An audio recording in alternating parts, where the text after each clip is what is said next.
Lundi 27 avril 2026, mesdames et messieurs, nous sommes très ravis de vous savoir très nombreux devant vos écrans pour nous suivre.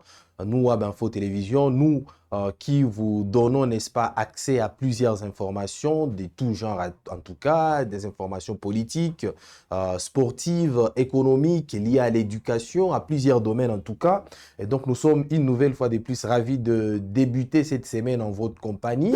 Et on espère qu'on la passera toujours en votre compagnie avec le même plaisir, mesdames et messieurs. Alors, aujourd'hui, dans le cadre de cette séance de décryptage, nous allons revenir sur plusieurs questions liées à l'actualité politique en République démocratique du Congo. Alors, nous n'allons pas vraiment nous atteler sur les actualités liées au front, les actualités sécuritaires, puisque mon confrère Jenin Touali en a parlé en long et à large, notamment avec l'utilisation des drones, hein, des drones qui ont été abattus, d'autres qui auraient atteint leur cible. Nous n'allons pas, n'est-ce pas, passer notre temps à reparler de cela. Nous allons plutôt parler de ce qui se passe exactement dans l'arène politique congolaise, caractérisée ou dominée en ce moment par la question liée au changement de la Constitution et au troisième mandat de Félix Tshisekedi. Alors, le premier vice-président de l'Assemblée nationale, Jean-Claude Chilumbayi, a parlé, n'est-ce pas, de l'éventualité du changement de la Constitution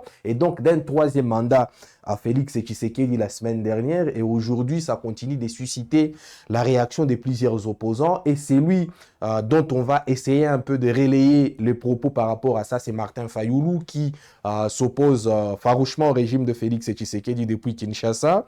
Lui ne s'est pas encore exilé. Et donc, le président national du parti SID a fait une sortie fracassante contre, n'est-ce pas, cette position alimentée par notamment le clan présidentiel qui parle sans cesse et sans relâche, n'est-ce pas, de l'éventualité ou, n'est-ce pas, de la certitude du troisième mandat pour Félix Tshisekedi. Donc, Martin Fayoulou était en face des étudiants de l'ISIC, c'est une institution supérieure d'enseignement, disons, une institution d'enseignement supérieur se trouvant à Kinshasa.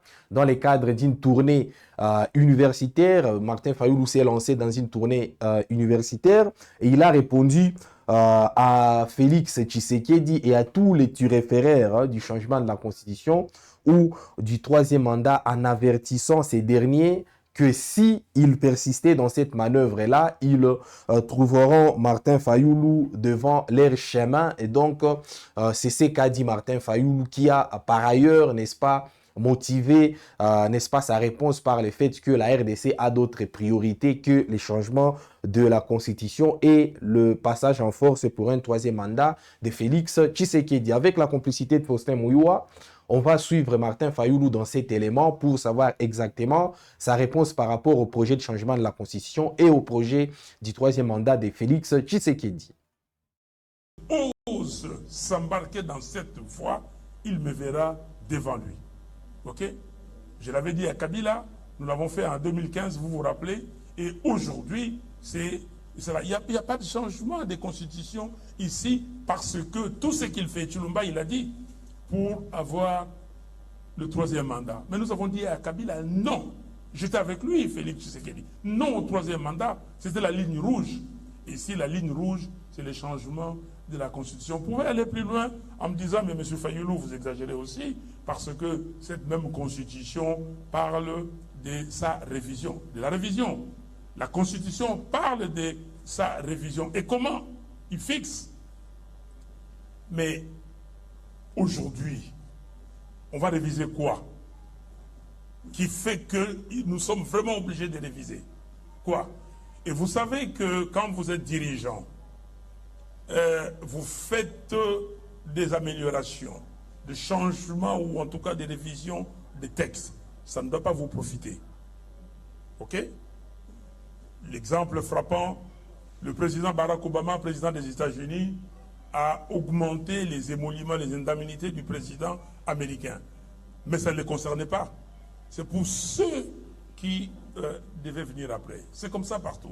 Et quand vous commencez la révision constitutionnelle, vous devez embarquer toute la population, faire ce qu'on appelle en anglais des focus groups, les groupes pour expliquer pourquoi. Et un projet de révision de la Constitution peut prendre 2 ans, 5 ans, 10 ans, 15 ans. Quel est votre problème? Donc, il n'y a pas un seul article pour nous.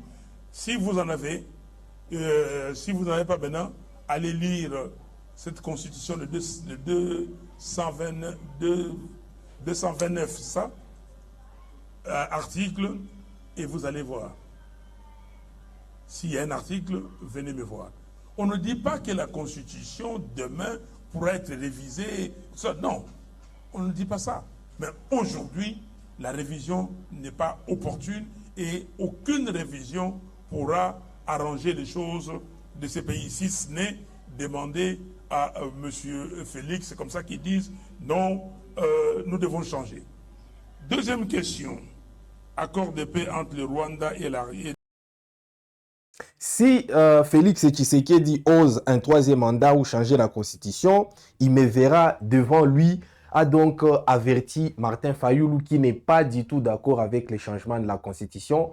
Il a toujours exprimé sa position par rapport à ça. D'ailleurs, il s'y était opposé à l'époque de Joseph Kabila. Il s'y oppose encore jusqu'à maintenant. Et donc, Martin Fayoulou garde la ligne droite, n'est-ce pas, de sa position politique. Celle, n'est-ce pas, de ne pas passer au troisième mandat, c'est-à-dire au changement de la Constitution par Félix Tshisekedi. Alors, Martin Fayoulou a rejoint plusieurs opposants, notamment Jean-Marc Kabound, qui a également parlé de ces sujets. Jean-Marc Kabound, qui a balayé d'un revers de main l'opportunité de tout changement de la Constitution.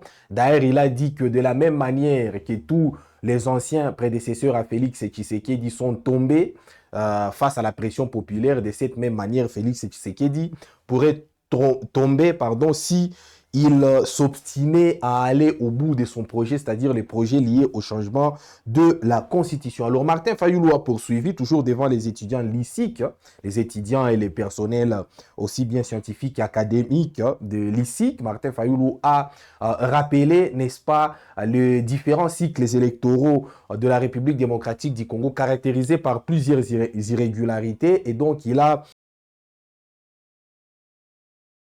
par rapport à l'histoire récente de la République démocratique du Congo, dont les élections n'ont jamais, selon lui, accouché du vrai président, du vrai gagnant aux élections comme président de la République. Il a parlé des élections de 2006 qui, selon lui, étaient certes bien organisées au premier tour, mais qui ont été caractérisées par des irrégularités au second tour. Il a parlé de 2011 qui, selon lui, les élections de 2011 n'ont pas accouché du vrai gagnant comme président de la République. Il a parlé de celles de 2018, puis de celles de 2023 qui, selon lui, étaient des simples simulacres électoraux. On va suivre une nouvelle fois de plus Martin Fayoulou dans cet élément pour en savoir un peu plus sur ce qu'il a dit aux étudiants de l'ICIC à Kinshasa.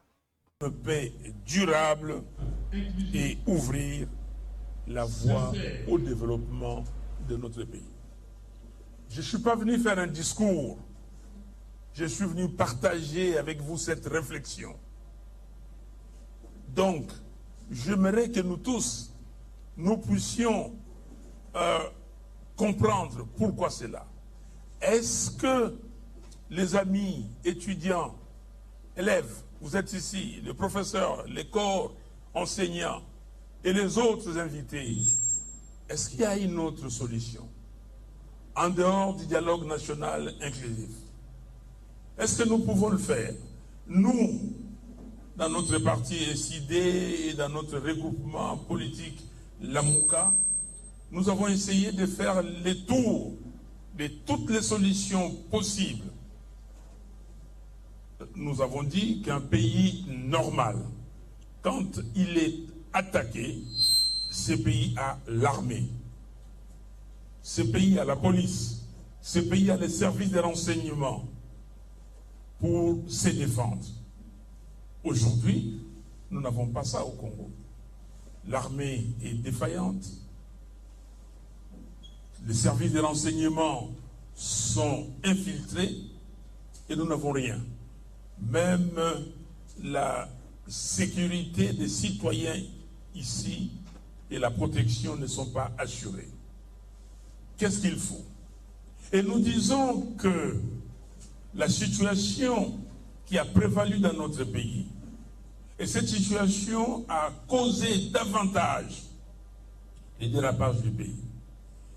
Si vous lisez notre Constitution dans son exposé des motifs, dès l'entame, il est dit que la République démocratique du Congo, depuis le 30 juin 1960, connaît des crises récurrentes dues essentiellement au manque de légitimité des institutions et de leurs animateurs. Nous avons ces problèmes. Et pour résoudre ces problèmes, les forces vives de la nation, c'est-à-dire la société, les membres de la société civile et les partis politiques se sont réunis à Sun City. Ils ont décidé, 2002-2003, de doter le pays d'une constitution. Une constitution qui peut faire que le peuple congolais choisisse librement ses dirigeants pour que ceux-là, les dirigeantes et celles-là, soient réellement légitimes pour diriger le pays. Et voilà, depuis 2006, où on a eu des élections relativement correctes, je dis relativement, les élections législatives nationales et provinciales se sont relativement bien passées. Le premier tour de la présidentielle, oui, et le deuxième tour, il y a eu tricherie. 2011, vous savez ce qui s'est passé, pas la personne qui a gagné, qui a été proclamée. 2018, mêmement, 2023, on a assisté à un total simulacre d'élections, et donc aujourd'hui, nous sommes plongés dans cette crise. Et pendant ce temps-là, tout le temps, ce pays a fait l'objet d'un complot. D'un complot, le pays était miné de l'intérieur. On a envoyé des gens ici qui ont fragilisé le pays. Le professeur Kankwenda Mbaya, dans son livre co-écrit avec les autres auteurs et les professeurs Mukoka Senda, ont dit que la République démocratique du Congo et des institutions de notre pays, ces institutions connaissaient dans leur sein des gens qui étaient soit des pions naïfs, c'est-à-dire qui ne savaient pas ce qu'ils faisaient, on le bougeait comme on le voulait, soit des pions conscients. Ils savaient exactement leur mission.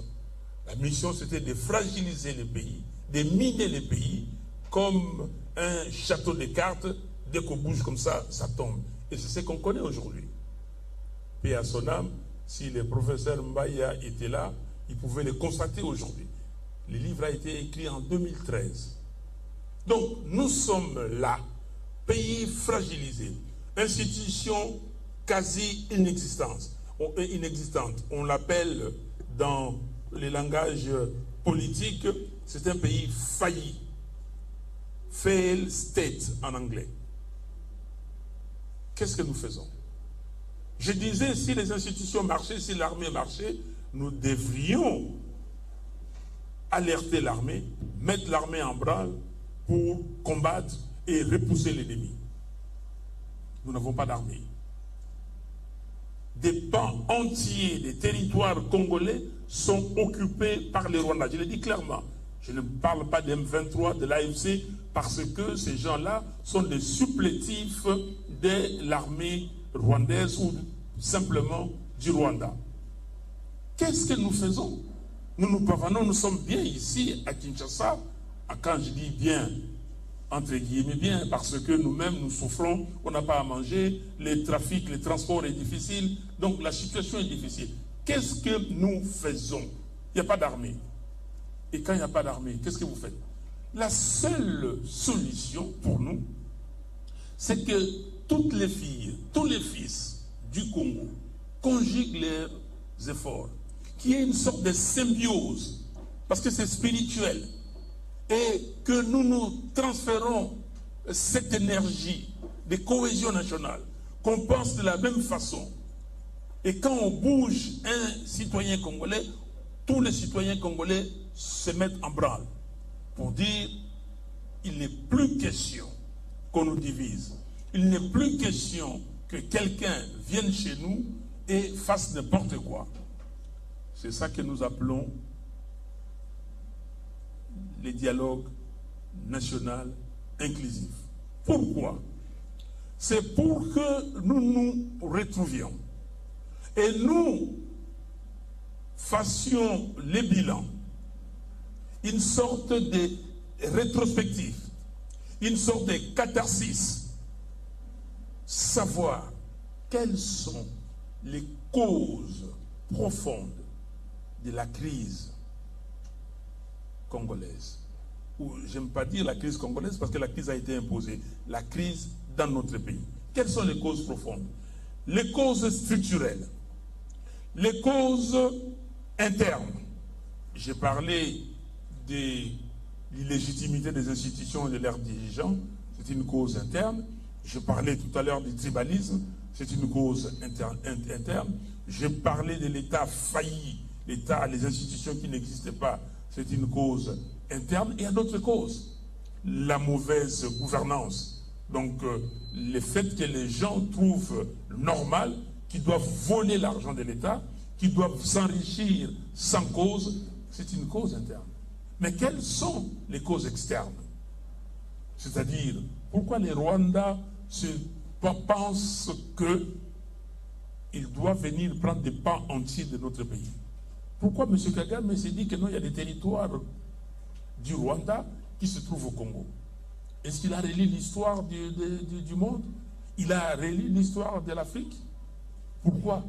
Donc, les causes externes où des dirigeants étrangers, et surtout les Rwandais et l'Ougandais, pensent que le Rwanda doit s'occuper du Nord Kivu, du Sud Kivu, et l'Ouganda, l'Ituri et une partie du Nord Kivu.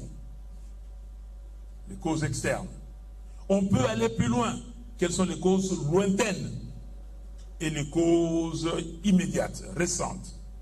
Dans les causes lointaines, vous savez, on parle aujourd'hui des migrants.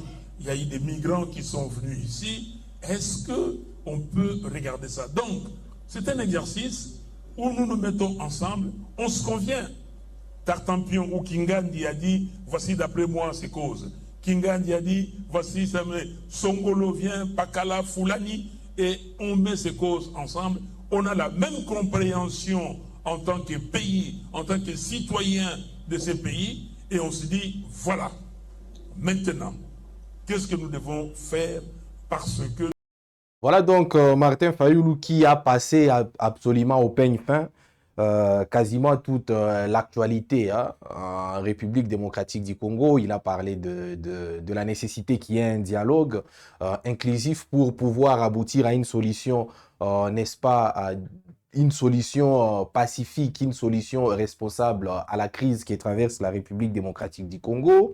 Il a également parlé de la crise dont est aujourd'hui victime la RDC et les différentes voies pouvant aider le pays à y pallier. Il a parlé aussi de la question il a effleuré la question des migrants, une question d'ailleurs qui a suscité une réaction farouche de Delis Esanga, le président du parti Envol et opposant également Félix Tshisekedi. Delis Esanga qui a parlé, n'est-ce pas, de cette question voilà, des migrants. Il s'y est opposé assez farouchement. D'ailleurs, il a posé un certain nombre de questions à Félix Tshisekedi. Je vais demander à la réalisation de nous préparer cet élément de Delis Esanga où il est en train d'interroger le président Félix Tshisekedi sur la nécessité et sur la plus-value même de cette, n'est-ce pas, de cette décision du gouvernement congolais de recevoir les migrants expulsés des États-Unis d'Amérique. Une décision qui continue d'entretenir de vives polémiques.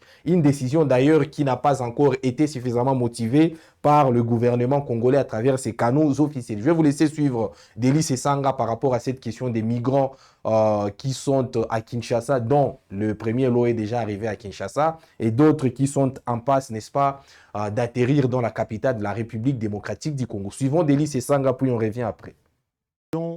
Doit s'arrêter. Regarder la réalité en face, se poser sans complaisance et au-delà des appartenances politiques, une question simple. Où allons-nous? Monsieur Félix Tshisekedi, qu'est-ce que les Congolais vous ont fait pour réduire la nation déjà sinistrée en dépotoir de la politique d'immigration et sécuritaire américaine. Aujourd'hui, je prends la parole parce qu'une orientation grave engage l'avenir de notre pays. L'accueil sur notre sol de personnes n'ayant aucun lien avec la RDC, expulsées par les États-Unis dans le cadre d'un accord que personne ne connaît entre notre gouvernement et celui des États-Unis d'Amérique. Comment d'ailleurs est-on passé de l'annonce gouvernementale officielle d'un transfert temporaire d'immigrants en séjour irrégulier aux États-Unis vers désormais une discussion sur l'importation éventuelle des combattants alliés des États-Unis ayant combattu en Afghanistan sur le sol national congolais? Contrairement aux allégations gouvernementales, s'agissant justement des Afghans, ceux-ci ne souhaitent pas retourner dans leur pays, l'Afghanistan. Face au refus du gouvernement américain de les accueillir aux États-Unis, aussi bien sous la présidence du président Biden que Trump, la République démocratique du Congo deviendra pour le coup leur destination finale.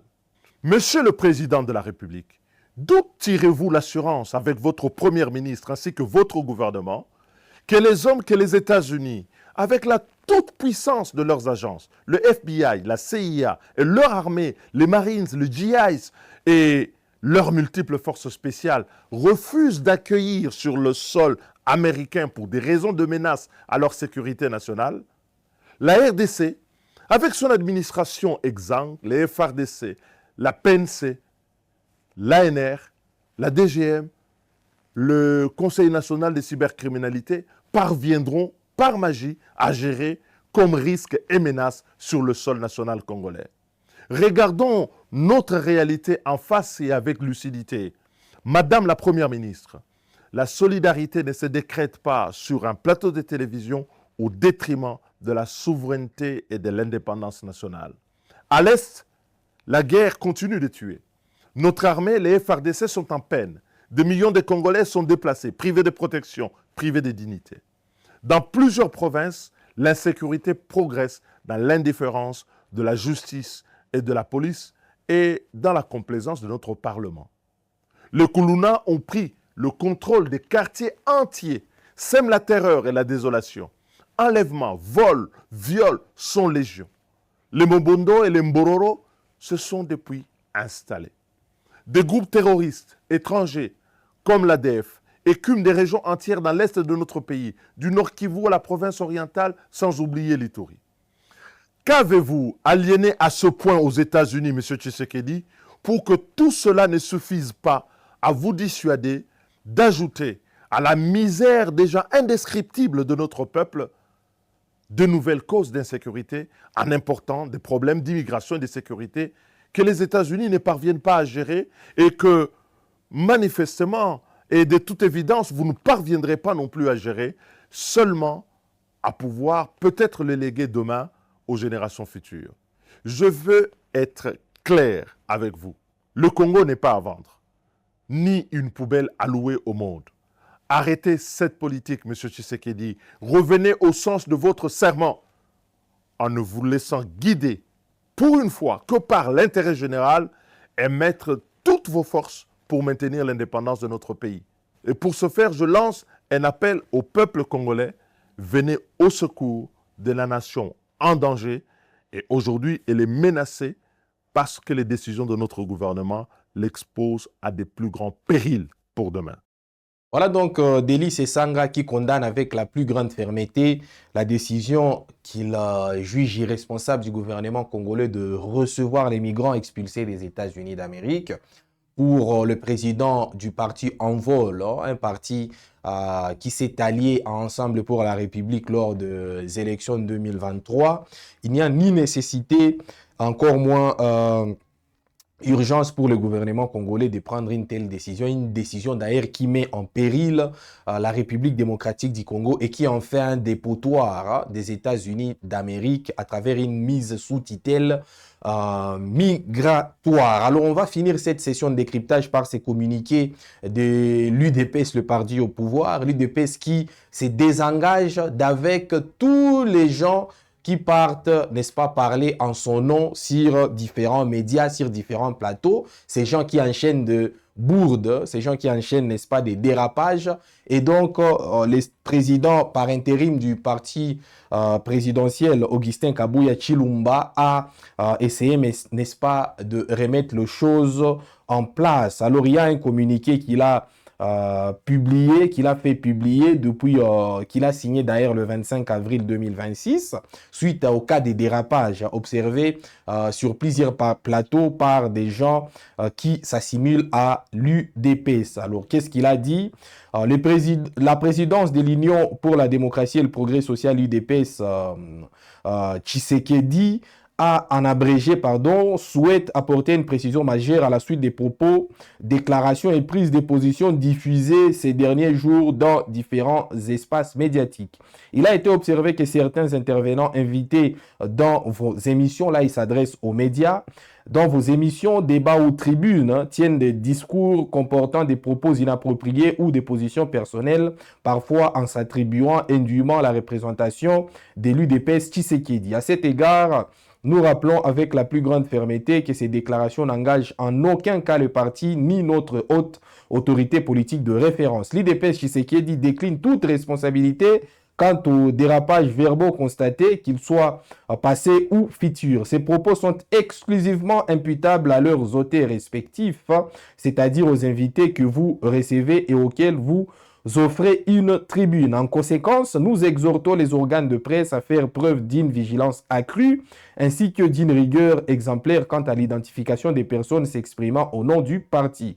Toute personne se prétendant représentante officielle du parti doit être en mesure de présenter un document dûment signé attestant qu'elle détient un mandat explicite à cet effet. L'UDPS Tshisekedi demeure attaché aux valeurs des respects, de responsabilité et de transparence dans les débats publics et invite l'ensemble des acteurs médiatiques à œuvrer pour un environnement d'expression sain et professionnel fait en Kinshasa le 25 avril 2026, signé Augustin Kabouya Chilumba, président ad intérim de l'IDPS. Donc l'IDPS se désengage de tous les gens qui partent dans des médias s'exprimer en son nom. On a vu notamment de dérapages, des bourdes terribles, notamment avec la question liée à l'Amérique latine qui continue, n'est-ce pas, de défrayer la chronique jusqu'à maintenant. Donc l'IDPS s'en désengage et donc appelle les différents organes, n'est-ce pas, de médias ou de presse à inviter des membres de l'IDPS qui ont, n'est-ce pas, un ordre d'émission du parti au pouvoir. Mesdames et messieurs, voilà donc tout pour cette séance de décryptage que nous avons, n'est-ce pas, présenté, nous, Gaëtan Kobi. Nous avons été réalisés par Faustin Miwa. Nous sommes une nouvelle fois ravis de vous avoir eu très nombreux en train de nous suivre à pareil instant. Et donc, nous vous fixons rendez-vous pour d'autres productions, toujours avec le même plaisir.